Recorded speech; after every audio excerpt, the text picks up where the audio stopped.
नारद उवाच प्रणम्य शिरसा देवम् गौरीपुत्रम् विनायकम्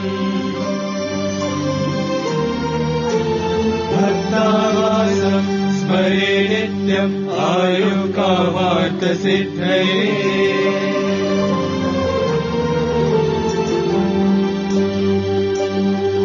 प्रथमम् वक्रतुण्डम् च एकदन्तम् द्वितीयकम् तृतीयम् कृष्णपिङ्गाक्षम् गजवक्त्रम् चतुर्थकम् लम्बोदरम् पञ्चमम् च षष्ठम् विकटमेव च सप्तमम् विघ्नराजेन्द्रम्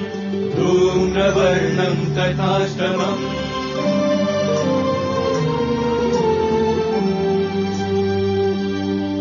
नवमम् बालचन्द्रम् च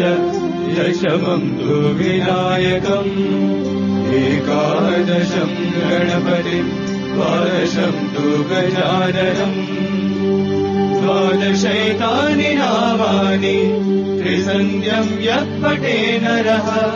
न च विघ्नभयम् तस्य सर्वसिद्धिकरम् प्रभो विद्यार्थी लभते विद्या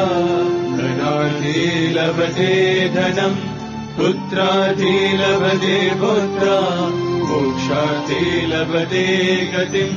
जपे गणपति स्तोत्रम् षड्भिर्मासैः फलम् लभे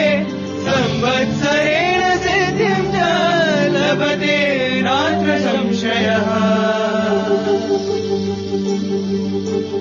अष्टभ्यो ब्राह्मणेभ्यश्च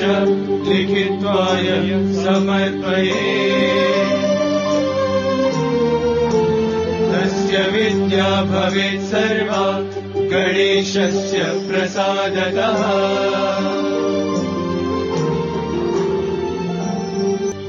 नारद उवाच प्रणम्य शिरसा देवम् गौरीपुत्रम् विनायकम् भक्तावासम् स्मरे नित्यम् आयुकामार्थसिद्धये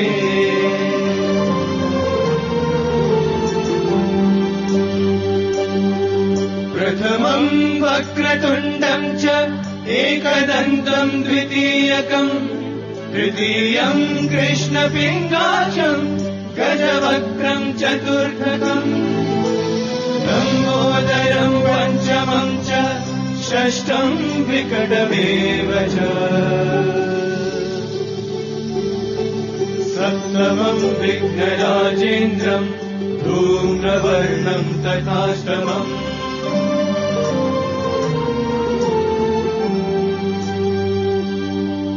नवमम् बालचन्द्रम् च दशमम् तु विनायकम् एकादशम् गणपतिम् द्वादशम् तु गजाननम् द्वादशैतानि नामानि त्रिसन्ध्यम् यः पठे नरः न च विघ्नभयम् तस्य सर्वसिद्धिकरम् प्रभो विद्यार्थी लभते विद्या धनार्थी लभते धनम् पुत्रार्थी लभते पुत्रा मोक्षार्थी लभते गतिम् जपे गणपति स्तोत्रम् षड्भिर्मासैः फलम् लभे संवत्सरेण सिद्धिम् च लभते नात्र संशयः अष्टभ्यो ब्राह्मणेभ्यश्च लिखित्वाय समर्पये तस्य विद्या भवेत् सर्वा गणेशस्य प्रसादतः